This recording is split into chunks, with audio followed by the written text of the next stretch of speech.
Under the cast-iron clock tower of Stabroek Market in Georgetown, a fishmonger chalks the morning's snapper price onto a slate in English, the language of trade here and on no other stretch of the South American mainland.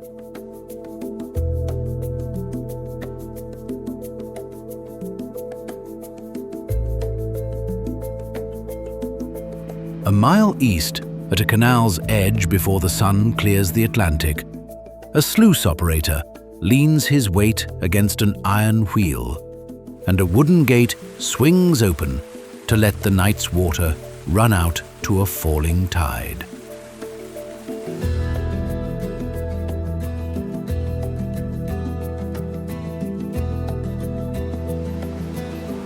On the sea wall, a lone walker follows a rampart, while the ocean, at this hour, sits higher than the street behind her.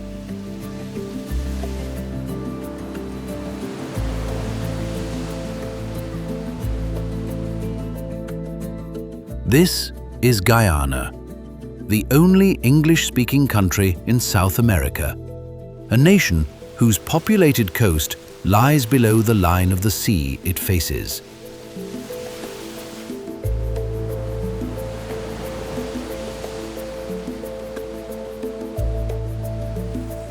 It is a country that must empty itself of water every day. Standing on a coastline Walter Rodney would measure in clay moved by hands. Enslaved, then indentured, never fairly paid for the work.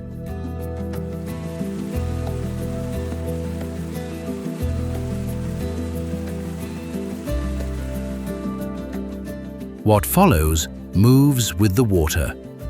From the gates that hold back the tide, up the rivers everyone arrived by, past the gold camps and canal country, to a single waterfall the forest hides at its heart.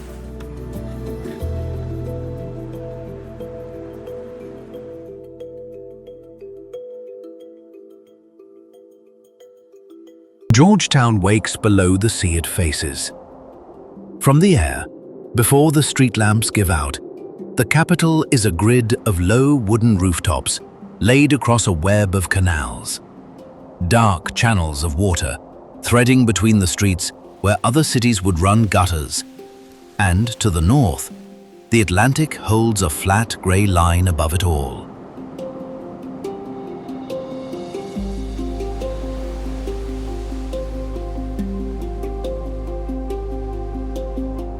There are no hills here to carry the rain away, so the water is led, not dropped, sent along the canals toward the coast on a slow, deliberate gradient, measured in inches. Much of this populated coast sits below the high tide line of the ocean beside it, and the city stays dry not by rising above the water, but by moving it, canal by canal, out to the falling sea.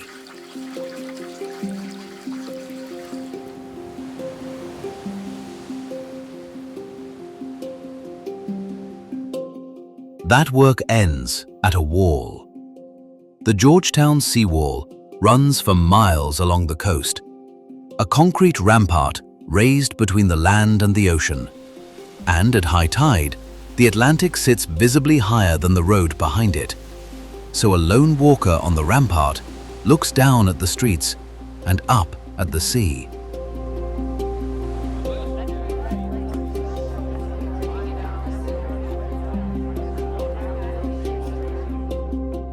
Set into the wall are the cokers, the Dutch legacy sluice gates, wooden and heavy.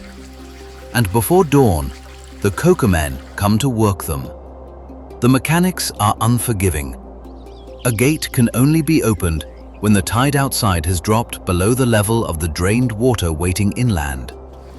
Miss that window, and nothing moves.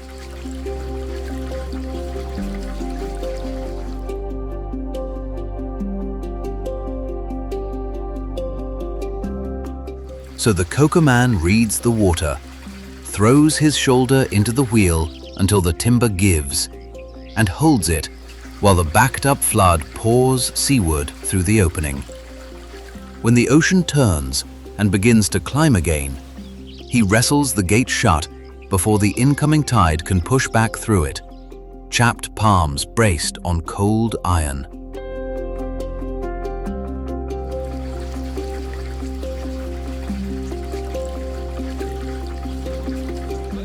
The city behind him has not yet woken, and it stays dry because he does this, twice a day, every day. A mile inland, the day's first cooking begins. Under the four-faced clock tower of Stabroek Market, the cast iron hall the city has traded beneath since the 1880s, the stalls open before sunrise.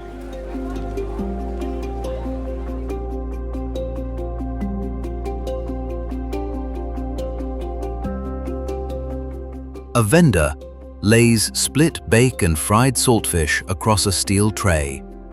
The fish flaked and browned, the fried dough still warm, a small dish of pepper sauce set beside it, and steam lifts off the first cup of coffee while the minibuses idle behind, engines low in the half-dark.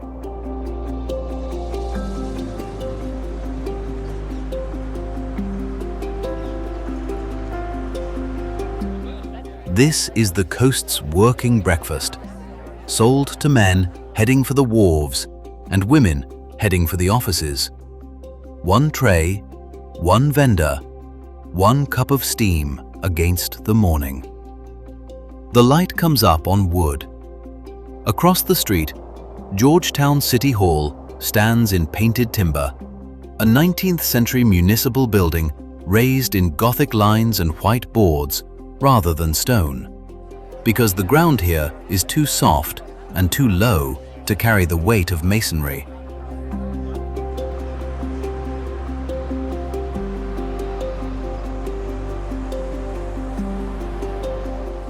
The whole old city is built light, on drained and unstable coastal clay, a capital that learned to be tall in wood. Nowhere is that clearer than the spire across from it.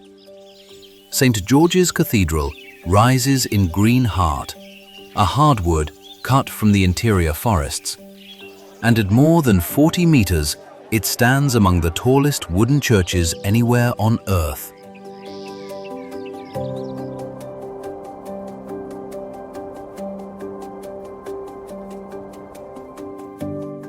Inside, the beams climb into shadow. Green heart set on green heart, a scale reached without a single stone.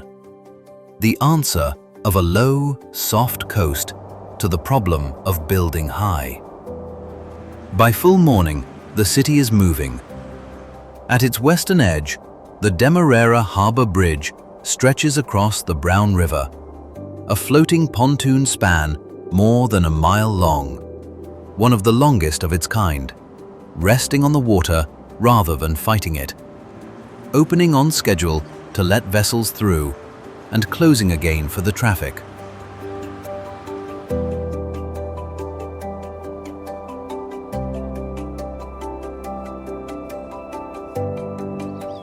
The Demerara runs the color of silt, carrying the coast's drainage back toward the ocean it came from.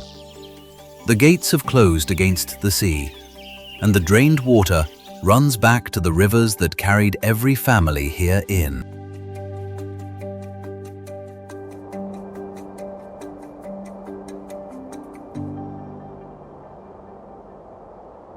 The Essequibo opens nearly 20 miles wide at its mouth, so broad that a boat crossing it loses sight of both banks at once.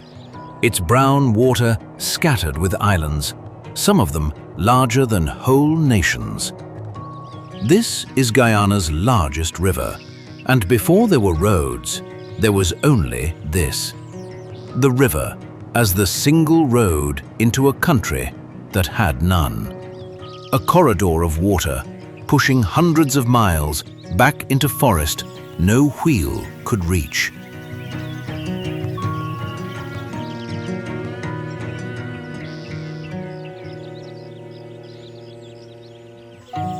The first peoples came this way, including Lokono families who lived by these waters for thousands of years before any sail appeared on the horizon, reading the current and the flood the way a later people would read a street.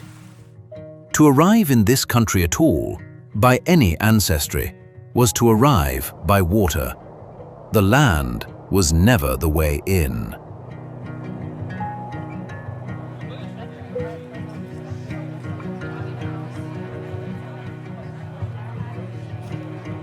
Mid-river, the machinery of that arrival still stands in brick. On Fort Island, a flat island set in the Essequibo's current, the Dutch raised a low fort and a courthouse. And from rooms like these, the colony was governed and its river traffic controlled. The cargo that moved up, the people that moved down. All of it passing beneath an administration that decided who traveled on these waters and who did not.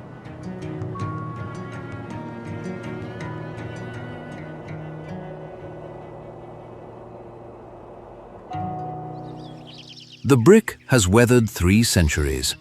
The river it once watched has not changed its course. What passed here was rarely gentle. Downriver, older ramparts hold the same weight. Fort Zeelandia's brick still stands at the water's edge, an 18th century Dutch fortress on ground that changed hands between Dutch, French, and British as the Sugar Coast became worth fighting for.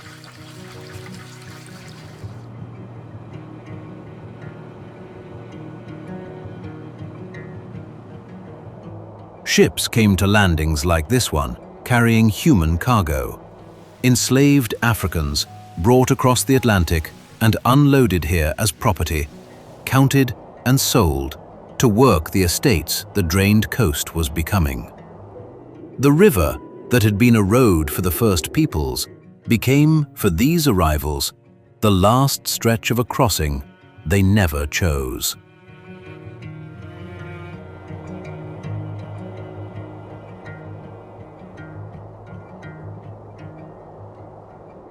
The wealth of this coast began in the bodies carried up this water against their will. Emancipation did not end the ships. From 1838, once the enslaved were freed, the estates that had depended on them turned to a new source of labor, and vessels began arriving from India carrying indentured men and women bound by contract to the same cane fields.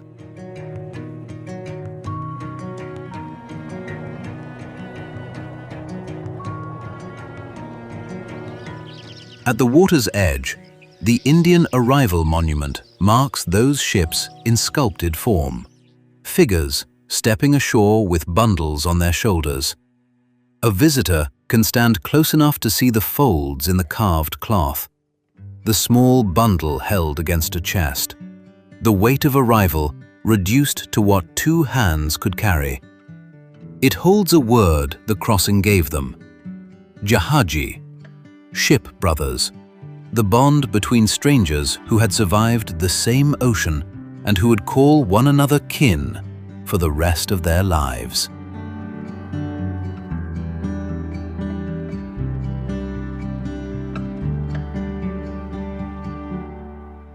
In a kitchen not far from the river, a cook works that memory forward, pressing and slapping a round of dough thin against a hot iron plate, turning it once as it blisters and lifts. The flatbread that came with those ships and stayed.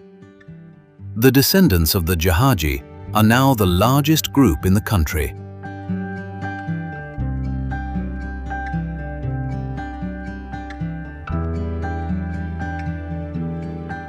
East along the coast, a second great river carried its own share of the arrivals. The Berbice runs dark and slow toward the Atlantic, and along its banks the estates rose and the ships unloaded just as they had on the Essequibo. It was on this river, in 1763, that the enslaved rose against their owners in a rebellion that held the colony for the better part of a year before it was broken.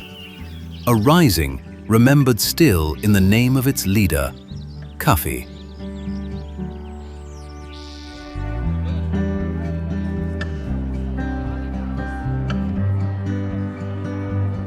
Out of all of it, the mixed inheritance of the coast took root. African and Indian, Portuguese and Chinese, and Amerindian. A people assembled almost entirely by water. And the rivers that carried them all in still carry something out. Traced the other way, upstream and inland, past the last of the cane and into the forest, the water begins to change, running clearer, then colder. Then, where it moves through the gold, the color of the metal itself.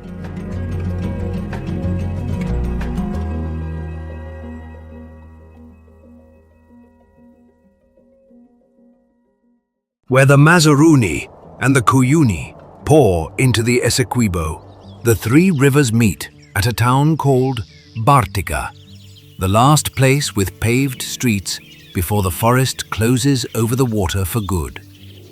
Bartica calls itself the gateway to the interior, and it earns the name by what leaves it: boats loaded with fuel drums and salt beef, and men bound upriver for the gold, and boats coming back down, riding low with what the camps send out.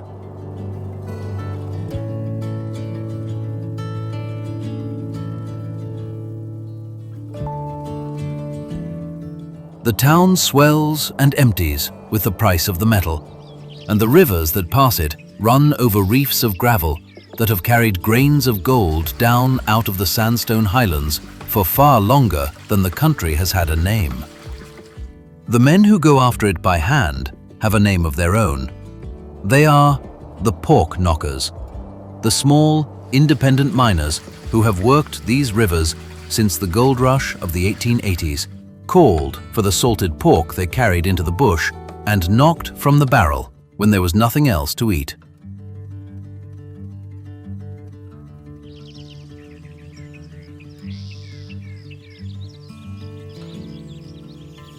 Guyana's forests drew prospectors from across the Caribbean in those years, and the pork knocker became a figure of the country's own folklore, half miner, half wanderer. A pork knocker crouches at the water's edge with a shallow pan, scoops in gravel and river, and begins to turn it, tilting and spinning so the lighter sand washes over the lip, over and over, until only a dark, heavy silt circles the bottom, and in it, if the day has been kind, a fleck of color no wider than a grain of rice, lifted from the crease of the pan on a wet fingertip and tipped into a twist of paper.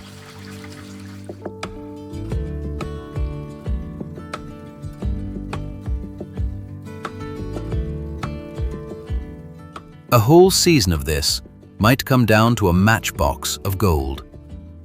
The camps themselves sit hours from any road, at places like Mardia, reached only by river and airstrip, a scatter of tarpaulin and generator light, where a plate of rice and stewed laba, bushmeat taken from the forest, is cooked over an open fire, and the men sleep in hammocks strung between the trees.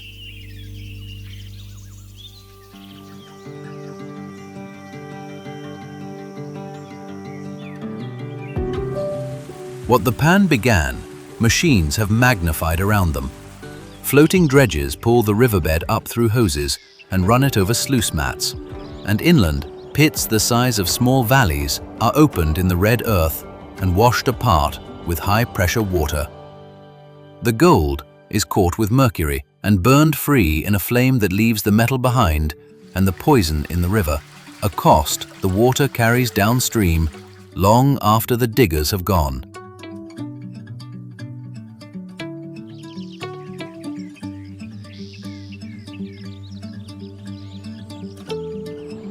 Then, 200 miles out from all of it, under the same Atlantic the coast spends every dawn draining itself of, the country found something larger. In 2015, a consortium led by ExxonMobil struck oil in the Stabroek block in water nearly a mile deep. The first barrels came up in December 2019.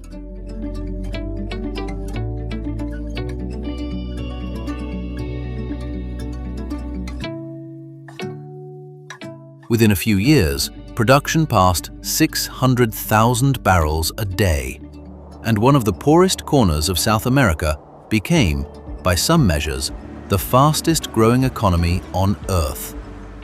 President Irfan Ali, who took office in 2020, has staked the country's future on spending that money fast, on roads and schools and higher sea defenses before the wells run dry, in a nation of barely more than 800,000 people now counted among the world's new oil producers.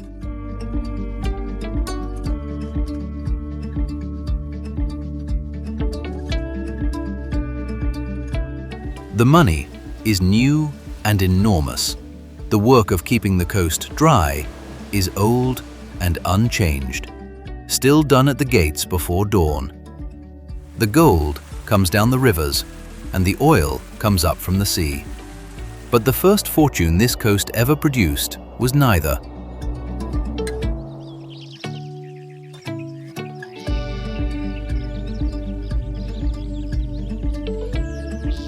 It was cut into the ground in dead straight lines by people who were never paid for it at all. And to find it, the water leads back down out of the forest to the canals.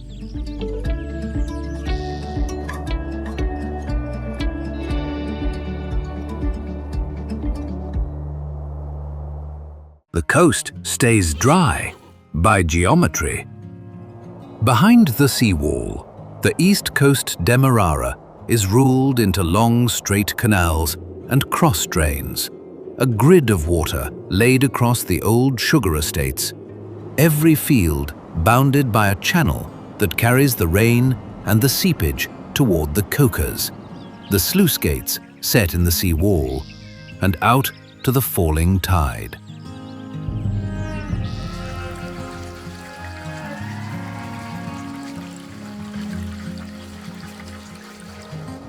From the air, it reads as order, clean lines drawn on flat green land. On the ground, it is the largest thing ever built in this country, and it was built with shovels. None of it was here when the ships came.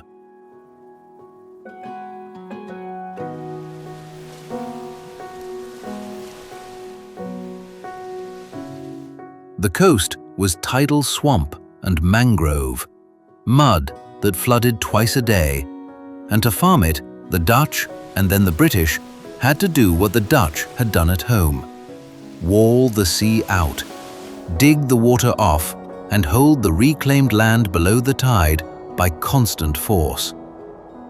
The first labor was enslaved African.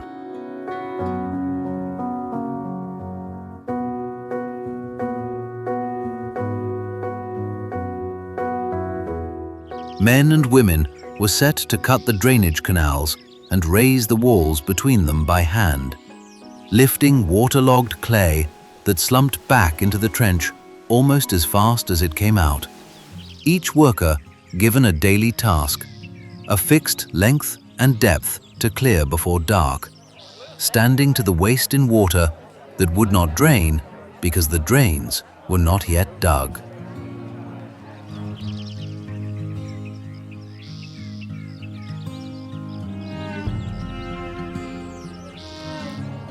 The scale of it is easy to lose in the calm of the coast today. The Guyanese historian Walter Rodney, assassinated by a car bomb in 1980, set the number down. The enslaved of this coast moved something on the order of 100 million tons of heavy clay to raise the sea defenses and cut the canals, shovel by shovel, headpan by headpan.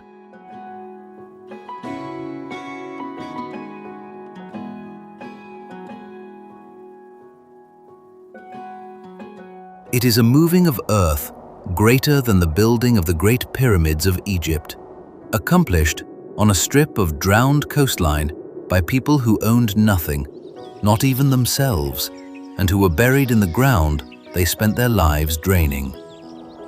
The ruled grid behind the wall is a graveyard as much as an engineering work.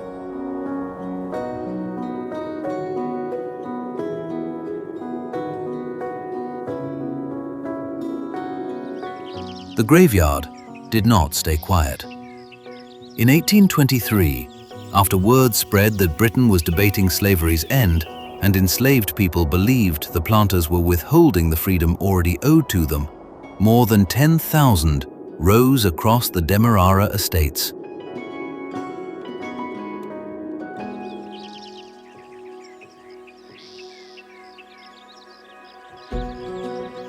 Kwamina, enslaved at plantation success and remembered with his son Jack Gladstone among the uprising's leaders, urged a rising that would stop the work without turning first to blood.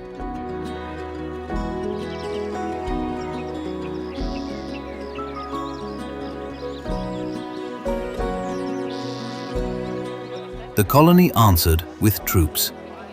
At places like Bachelor's Adventure, the rebellion was crushed. Hundreds were killed or hunted down, and executions followed. But the news traveled back across the Atlantic and made the condition of Demerara impossible for Britain to keep out of sight.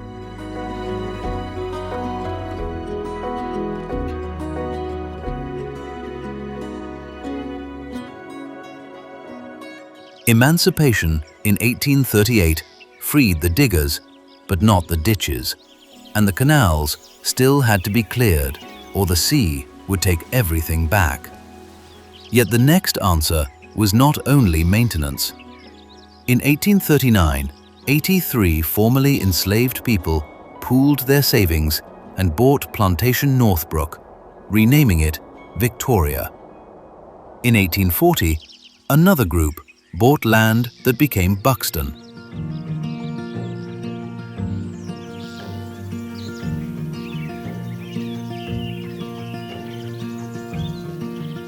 The people whose hands had raised the coast from the sea began buying back the very ground they had drained, plantation by plantation, turning straight lines of forced labor into some of the earliest African free villages in the country.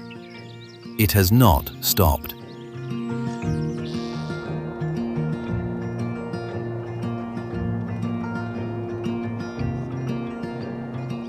On a canal on the east coast this morning, a man stands waist-deep in the brown water with a cutlass, cutting the mat of grass and weed loose from the bank and dragging it up in dripping armfuls. Because a canal that is not cleared is a canal that stops draining, and a coast that stops draining goes under.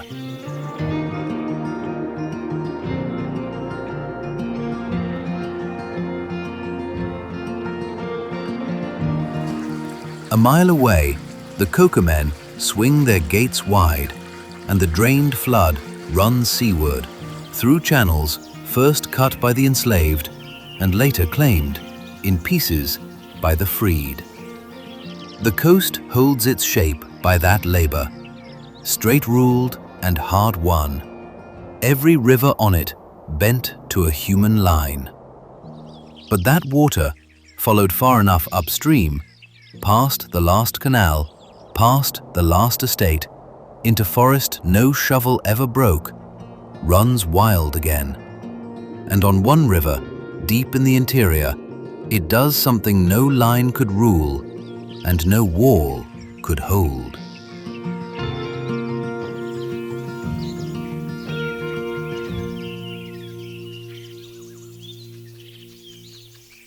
The Potaro River runs east off the sandstone highlands of the interior, clear and quick over stone.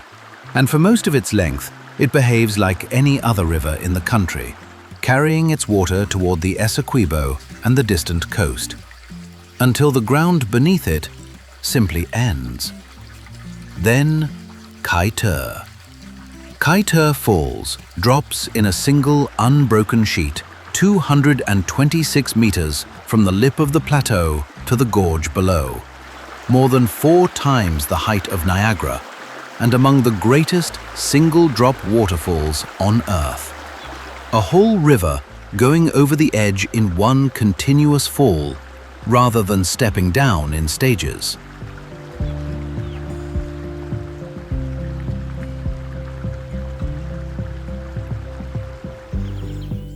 Patamona tradition names it for a chief called Kai, who is said to have paddled his canoe over the edge in sacrifice to save his people from an enemy. There is no railing here, no ticket hall, no town. The falls sit deep inside a national park, set aside in 1929 to keep the falls and the wilderness around them from ever being cleared or settled. In forest, sealed off by hundreds of miles of unbroken canopy. And most of the few who stand at the edge come by a small aircraft onto a grass strip and walk the last stretch in through the trees.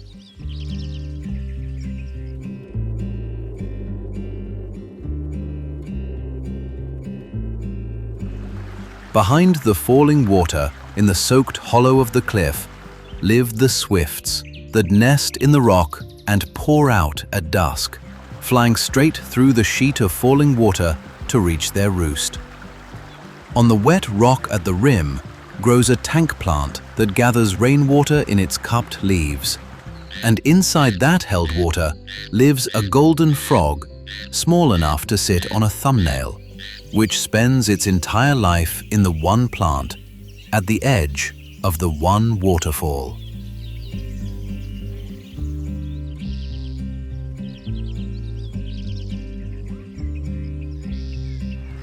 Whole lifetimes pass here, in a few square meters of wet rock at the edge of the drop. Reaching Kaieteur means setting out hungry and arriving on food that keeps. In the interior kitchens and at the airstrip settlements, a pot of pepper pot sits at the back of the stove, the dish Indigenous cooks gave to the whole country.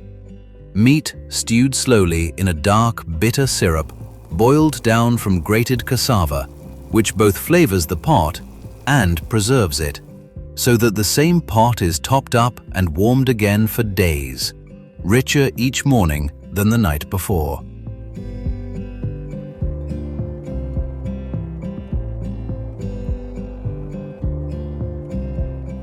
It is the oldest cooking on this land, older than the forts, older than the sugar, older than the drained coast.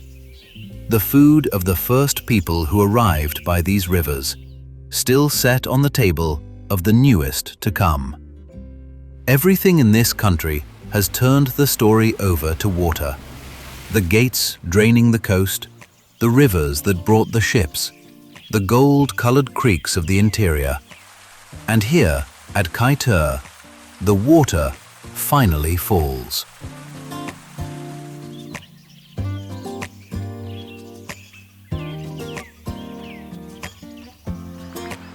From this height, the Pataro carries on toward the Essequibo, and the Essequibo toward the coast, and the coast toward the wall and the gates where the day began.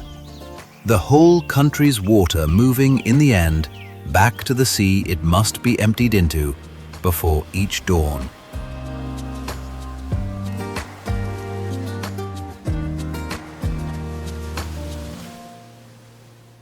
Before the sun clears the Atlantic again, the man in rubber boots leans his weight once more against the iron wheel, and the wooden gate swings open, and the night's water, a little of it fallen from Kaieteur, most of it only rain, runs out to a falling tide, while the city behind him sleeps on, dry for one more day.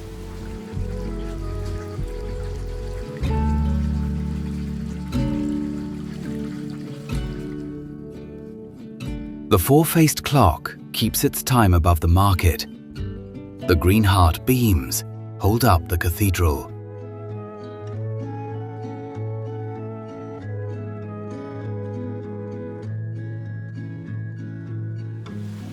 Georgetown lies a meter below the sea at high tide.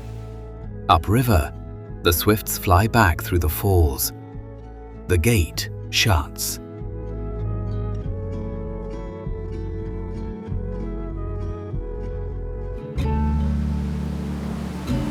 The sea waits its turn.